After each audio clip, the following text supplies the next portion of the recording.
안녕하세요. 다섯 번째 주인데 여전히 온라인으로 만나게 됐습니다.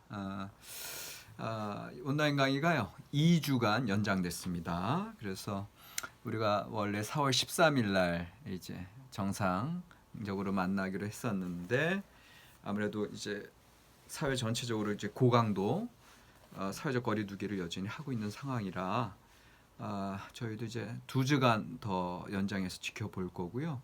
그래서 제 생각 같아서는 이제 4월 27일, 그죠? 이제 6주째까지 끝나고 7주째부터는 4월 이제 27일이 되겠죠. 4월 27일부터 우리가 이제 클래스에서 만나서 강의가 진행될 것입니다. 이게 이제 2주간 연장돼서 제가 각도를 좀 달리했습니다. 그래서 여러분들에게 좀 다양한 자극을 드리기 위해서 뭐 자극이라고도 할 거 없이 그냥 여전히 제 방인데 그래도 약간 이제 대각선으로 해서 좀 다이나믹한 그런 배경을 좀 연출하려고 참 노력 많이 하고 있습니다. 자, 이제 그 다섯 번째 주 강의 시작하면서 지난주에 이제 교재에 들어왔습니다. 그래서 이제 2장 창조된 질서 그리고 깨어진 질서의 재창조에서 창세기 1장부터 11장 하다가 이제 거의 뒷부분 이제 마무리만 남았고요. 오늘 이제 2장으로 들어갑니다. 여러분들 이제 오늘까지 하면 이제 창세기가 이제 1장부터 이제 1장부터 11장 그다음에 12장부터 50장이 딱 끝나는데 사실은 이 창세기 하나 갖고도 한 학기 하는데 지난 학기에 우리가 이제 창세기 연구했었는데 상당히 많은 내용이 들어와 있어요. 그래서 요거를 오늘 3시간 강의를 통해서 다 커버할 수 있을지는 모르겠으나 그런데 이제 여러분들 오늘 요 강의 하고 나서는 이제 바로 이제 다음 주에는 출애굽기 들어갈 건데 한 가지 말씀드리고 싶은 것은 이 창세기가 말 그대로 모든 세상의 기원과 우리 인간의 기원과 우리의 삶의 모습이 다 담겨 있어요. 그렇기 때문에 창세기는 너무너무 중요합니다. 그래서 오늘까지 하는 모든 내용들을 여러분들이 좀 잘 숙지하시고 또 평생의 나의 신학적인 어떤 고민거리 또 신학적인 주제로 삼으셔야 되고요. 그래서 항상 나의 신학적인 개념의 틀에 이 창세기에서 배운 하나님에 대한 거, 인간에 대한 거, 세상에 대한 것들이 이제 항상 고민이 되시고 또 말씀을 보는 틀이 되셔야 됩니다. 오늘도 거기에 대해서 제가 좀 도움이 되는 그런 말씀들을 드리려고 합니다. 지난주에 우리가 교재 112쪽까지 갔고요. 오늘 이제 113쪽 새로운 세계 질서다 해서 이제 그 노아 홍수 이야기 이제 마무리하는 거 그리고 나서 이제 바벨탑 사건 해서 이제 데라의 족보에서 이제 아브라함의 이야기 이제 12장까지 가는 거 그거가 오늘 진행이 되는데요. 특별히 이 새로운 세계 질서에서 보면은 113쪽에 그 첫 번째 단락에 이제 마지막 문장을 보시면 하나님이 여전히 창조주이심을 확신하며 축복과 명령들 다시 재조정된 그러니까 노아 홍수 이전의 그 세상은 다 깨어져 버렸다고 말씀드렸고요. 그러나 다시금 하나님께서 노아와 그 남은 자들 또 생명체들을 통해서 재조정된 새로운 세계를 열고 계시거든요. 그러한 재조정된 어떤 그러한 새로운 세계를 통해서 하나님과 세상의 기본적인 관계성은 계속 유지되고 있다 이야기하고 있습니다. 물론 그 이제 아래 단락 보면은 이전과는 이제 달라진 부분들이 생기게 되죠. 그래서 육식을 먹게 되고 그러나 육식을 먹는데 또 함부로 동물을 죽여서는 안 되기 때문에 피에 대한 금지 명령이 주어지고 여전히 인간의 생명에 대한 중요성 강조가 되고 있고요. 그러면서 하나님이 이제 언약을 이제 무지개 언약 맺으시는 게 9장 8절로 17절 이렇게 이제 나오고 있고요. 114쪽 넘어가시면 악을 다루는 데 있어 이제 114쪽 하나 둘 셋 넷 다섯 번째 줄 악을 다루는 데 있어 하나님이 스스로 제약하시겠다는 약속, 하나님의 능력을 제한하는 것이다 이렇게 나와 있어요. 그러니까 여러분들 참 구약 성경은 재미있어요. 재미있으시죠? 이거 처음 들어보시잖아요. 지난주도 지난주에 우리가 어떻게 끝났어? 네? 지난주에는 112쪽 고통스러워하시는 하나님, 그죠? 고통스러우신 하나님, 당신이 그냥 모든 걸 일방적으로 하는 그런 전능한 하나님인 줄 알고 있었는데 이 세상에 죄악으로 관영하고 자꾸 하나님께서 그 자유의지를 주셨는데 인간들이 하나님의 그 삶에 적중하는 삶이 아니라 자꾸 불순종과 제약된 선택으로 갔을 때 하나님은 고통스러워하실 수밖에 없다고 하는 거. 이게 참 이해가 될 것 같으면서도 안 되는 것 같으면서도 하여튼간 그 하나님의 모습, 어떻게 보면 인격적인 하나님의 모습을 여러분들 지난주에 보셨고요. 또 여기서는 이제 그 무지개 언약을 통해서 이 죄악에 간영하지만 다시는 물러서 심판하지 않겠다. 이 무지개가 뜨는 한 내가 다시는 이런 모습으로는 심판치 않겠다. 당신의 능력을 제한하시는 거. 여러분들 하나님께서도요. 다 하실 수 있는데도 안 하신다고요. 우리 인간은요. 내가 할 수 있으면 다 할 수 있는 줄 알고 내가 죽일 수 있으면 다 죽일 수 있는 줄 알고 아닙니다. 늘 한계가 있고 경계가 있는 거고 절제가 있는 거거든요. 그 하나님께서 당신의 능력을 제한하시는 그곳에서 하나님의 사랑과 희생이 있는 거거든요. 거기에 우리 인간은 새로운 은혜의 기회를 받게 되는 거고요.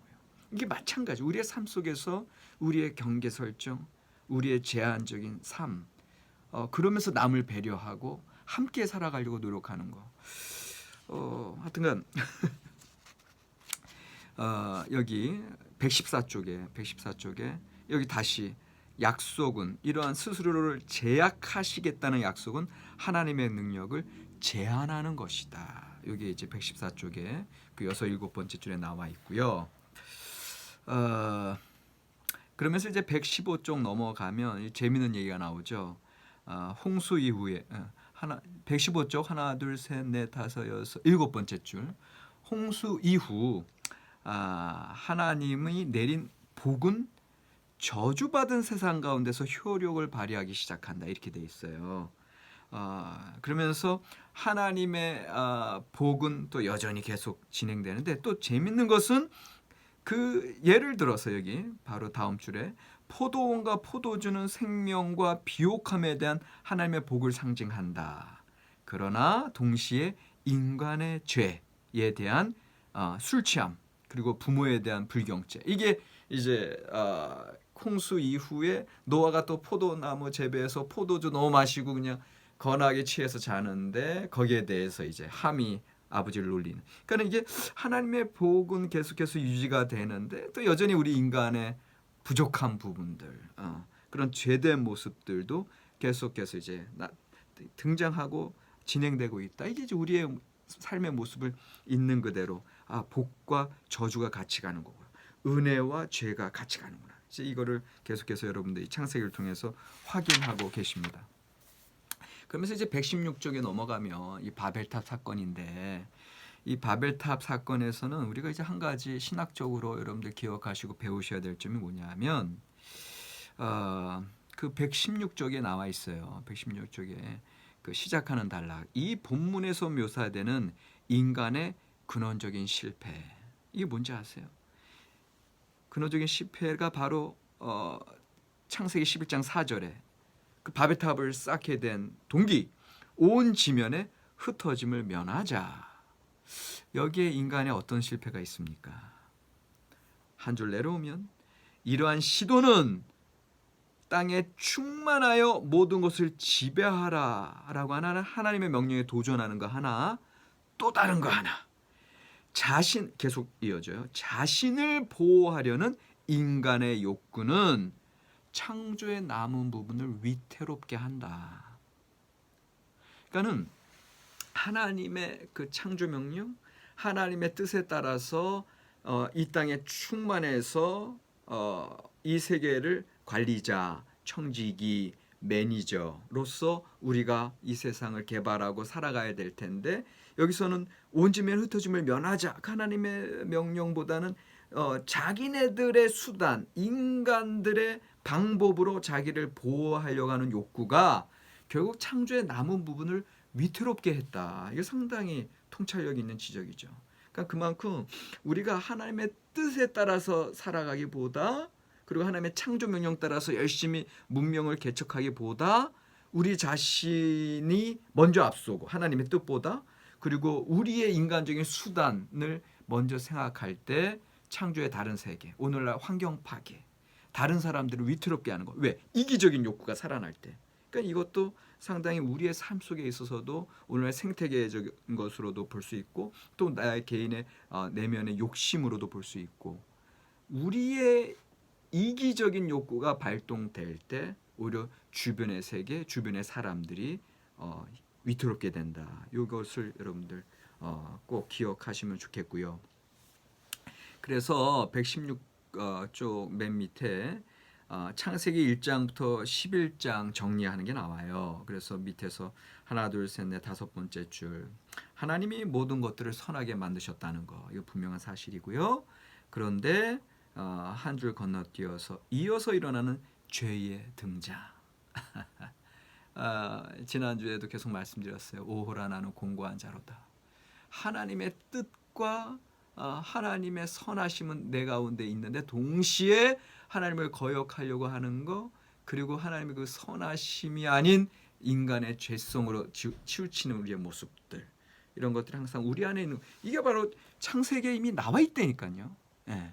그러니까는 여러분들 나 자신이 왜 이 모양이지 고민할 필요 없이 이미 창세기에 그렇구나. 여러분들 우리 자신을 이해할 수가 있고요.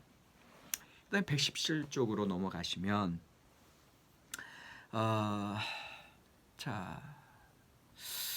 하나 둘 이제 맨 마지막 문장이야. 117쪽에 요 제2장의 이 뒷부분인데 왜냐하면부터 시작되는 부분. 인간이 죄를 지은 이후 하나님이 세상에 머무시겠다는 은혜롭고 무조건적인 약속이 세워졌기 때문이다. 이렇게 돼 있어요. 이게 너무너무 기가 막힌 말이에요, 여러분들. 응? 하나님께서요 그 홍수 심판 그러나 여전히 무지개 언약 그래서 당신의 능력을 제한하시겠다고 하신 그 모습 뭔가 취약하지만 오래 지속되는 참여를 하나님이 선택하셨다. 그러니까 하나님이 그냥 강권적으로 모든 것을 하시기보다 취약하지만 뭔가 약해 보이지만 당신을 스스로 제한하시고 오히려 오래 지속되는 그런 참여를 선택하신다. 하나님이 어떻게 보면 두고 보신다는 거고 그러나 그 두고 보시는 게 그냥 내가 두고 본다는 게 아니라 오히려 고통스러워하시고 슬퍼하실 수밖에 없고 왜냐하면 인간이 죄를 지은 이후 하나님이 세상에 머무시겠다고 하는 은혜의 무조건적 약속이라는 거예요. 이게 무슨 소리인지 아시겠어요? 하나님이 이 세상에 머무시겠다. 임마누엘 하나님이 우리와 함께 하신다. 이 임마누엘은 이미 이 태초에 태고의 시대 때 이미 약속이 돼 있는 거예요. 무지개 언약을 통해서 내가 다시는 이들을 물로서 심판하지 않겠다 하신 그 약속을 통해서 말입니다. 왜요? 이 세상의 사시사철 모든 계절이 계속되고 이 하늘에 무지개가 뜨는 한 여러분들 과학적인 원리예요. 비가 온 다음에 이제 쫙 찬란한 해가 다시금 뜰 때 그 수증기에 반사돼서 무지개가 떠오르는 거 과학적인 거고 이 세상의 원리예요. 근데 이것이 계속되는 한 하나님 우리와 함께 하시겠다고 하는 거예요. 이미 이 창조 원리 속에, 과학적인 이 세계 속에, 이 세상 속에 하나님이 함께 하시겠다는 거 하나, 또 다른 거 하나, 하나님이 이 세상 벌써 심판받을 수밖에 없는 이 세상을 붙들고 계신다는 소리예요. 여러분들, 하나님의 이 은혜가 이 세상의 중심에 함께 작용하고 있다는 소리예요. 하나님이 이 세상에 여전히 머물고 계신다는 소리예요.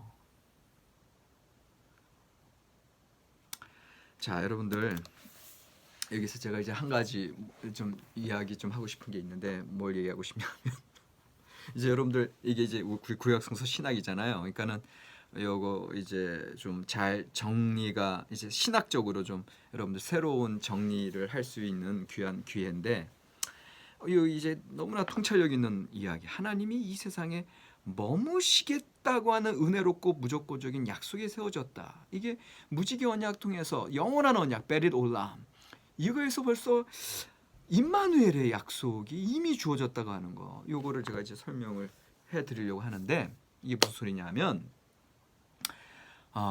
제가 그 이제 철학과 학부를 마치고 이제 감신대학원에 가서 신학을 하는데, 그때 신학적인 큰 통찰을 얻은 사건이 하나 있었어요. 그 이제 사건이라기보다는 이제 책을 읽었죠. 당시에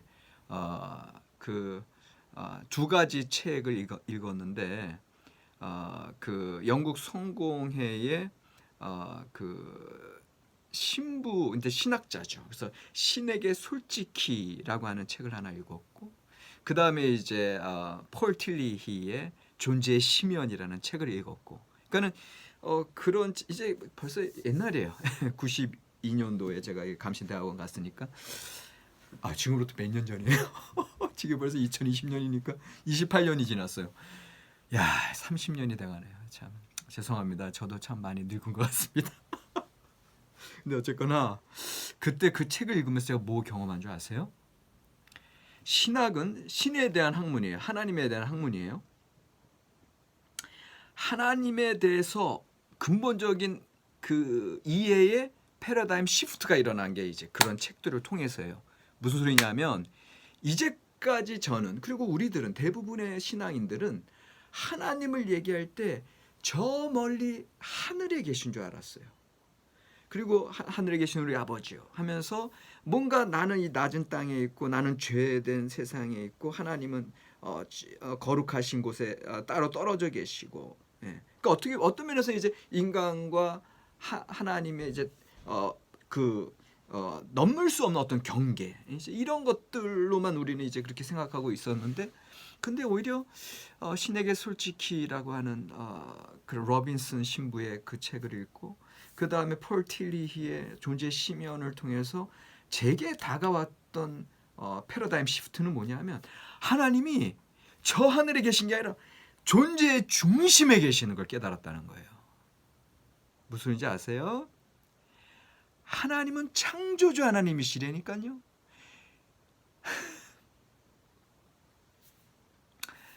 안군조라고 하는 이 피조된 안군조라고 하는 자식, 아들을 둔 우리 부모님의 유전인자가 저에게 있다니까요.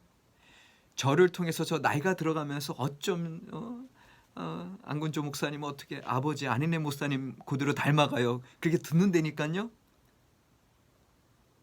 내 안에 아버지가 있고, 내 안에 할아버지가 계시고, 내 안에 어머니가 있고, 예? 무슨 말씀 하려고 하는지 아시겠죠? 이 세상에 하나님이 계신다니까요. 이 존재의 중심으로 갈수록 하나님을 발견할 수 있다니까요. 이게 신학적인 패러다임 시프트입니다, 여러분들. 그 하나님께서는 어느 순간 이 땅에 나의 삶의 중심에 와 계세요. 우리가 눈이 감겨져 있으니까 우리 영적인 이가 막혀져 있으니까 그걸 모르고 살아가죠. 그냥 하늘 그냥 종교적인 제도권적인 기독교에서만 그냥 교회에서 그냥 형식적인 늘 습관적인 신앙에서만 하늘에 계신 하나님 하고 그리고 찾고 있죠. 아니요. 하나님은 우리 삶의 중심에, 나의 삶의 현실에 살아 역사하고 계신다니까요. 지금도. 그러니까 지금 코로나 사태 때문에 굳이 꾸역꾸역 교회에 모여서 예배를 안 드리셔도 된다니까요. 이런 얘기하면 안 되는데. 제가 뭐 얘기하고 싶은지 아세요? 여러분들 한 분 한 분이 교회가 될 수 있다라는 소리라니까요. 하나님의 영에 거하시는 거룩한 성전이라. 우리가 서 있는 그곳에서 온전히 하나님과 교통될 때 그곳에 교회가 이루어진다니까요. 그곳에 하나님이 임재하신다니까요. 임마누엘, 엘 여호와께서, 하나님께서 임마누, 우리와 함께, 임마누 우리와 함께 하신다. 그러니까는 지금 이미 그것이 단지 교리적으로 임마누엘 하나님 우리와 함께 하신다는 얘기가 아니에요. 벌써 성서 신학에 벌써 노아 홍수 때부터 하나님이 함께 하시고, 아니 이미 하나님께서 이 태초의 천지를 창조하신 그 순간부터, 왜? 하나님이 모든 피조세계를 창조하셨다니까요. 창조주시라니까요. 그 창조주의 모든 본성과 모든 사랑과 모든 능력과 모든 풍성함이 이미 이 세상 속에 역사하고 계신다니까요. 이미 우리 안에 살아 계신다니까요. 그러니까 그런 면에서 여러분들 앞으로 여러분들 좀 신학적인 패러다임 시프트를 가지시고 새로운 나의 삶의 현실의 중심에서 하나님을 만나시기 바랍니다. 더 이상 제도권적인, 그러니까 제가 교회에 모이지 말라 그런 소리 하는 것도 아니고, 우리 이제까지 신앙적인 모든 그런 모습들, 전통들을 벗어버리라는 소리 아니에요. 여러분들의 이제까지 신학적인 마음의 중심에 그 강조했던 것들에 대해서 새롭게 돌아보라는 소리예요. 그러니까 이제까지는 교회에서 모여야 되고, 이제까지는 하늘 하나 거룩하신 하나님 앞에 나아가야 되고, 이제 그런 것, 그 거룩한 하나님에 대한 강조, 또 모임과 또 어떤 그런 종교적인 틀, 형식 너무너무 중요해요. 그걸 다 없애라는 소리 아니에요. 그러나 그 형식적인 틀 속에 여러분들이 그동안 뭘 중심으로, 뭐 어떤 내용을 두고 있었냐 이거예요. 여전히 형식적인 것에 의해서 형식적인 것으로, 그렇게 그냥 교회 중심적인 그냥 제도권 어떤 종교적인 것으로만 살아갔다고 하면 그게 아니라, 이제는 교회에 모일 때에도 진정 하나님 중심으로, 그리고 교회에서 흩어졌을 때에도 이 세상 속에서도 여전히 하나님과 더불어 그렇게 살아가셔야 월, 화, 수, 목, 금, 토를 의미 있게 생명력 있게 이 세상 속에서 하나님의 땅에 충만하라, 이 땅을 개척하라, 생육하고 번성하여 땅에 충만하라 하신 그 하나님의 창조의 명령을 온전히 이룰 수 있다라는 소리예요. 그런데 계속 그냥 월, 화, 수, 목, 금, 토 이렇게 지내면 안 되는데 이렇게 지내면 안 되려다가 주일날 가가지고 하나님 죄송합니다, 그렇게 이제 그런 삶 반복하지 마시고, 월, 화, 수, 목, 금, 토, 일 모든 날이 임마누엘, 모든 날이 교회에서의 삶, 여러분들이 움직이는 교회, 그런 삶을 사시라는 얘기입니다. 이게 오늘 할 거 너무 많은데 이게 이제 지난주까지 마감입니다. 여기까지. 제가 이제 그러나 이거는 꼭 말씀드리고 싶어서, 여기 너무 중요한 내용이 담겨 있었기 때문에 110조까지 이제 끝났고요. 이제 제 3장으로 넘어갑니다. 약속의 체결, 위기, 그리고 성취. 창세기 12장, 50장 이제 들어갑니다. 이제 2시간 만에 이제 쫙 다 해야 될 텐데. 자, 일단 첫 시간은 마무리할게요. 첫 시간 여러분들 과제를 이제 제가 강조했던 거 117쪽의 맨 마지막에 하나님이 이 세상에 머무시겠다는 은혜롭고 무조건적인 약속에 대해서, 그 구약의 노아 홍수 그 무지개 언약을 통해서 본 임마누엘의 의미, 이걸 좀 새롭게 여러분들이 써주시면 좋겠습니다. 고맙습니다.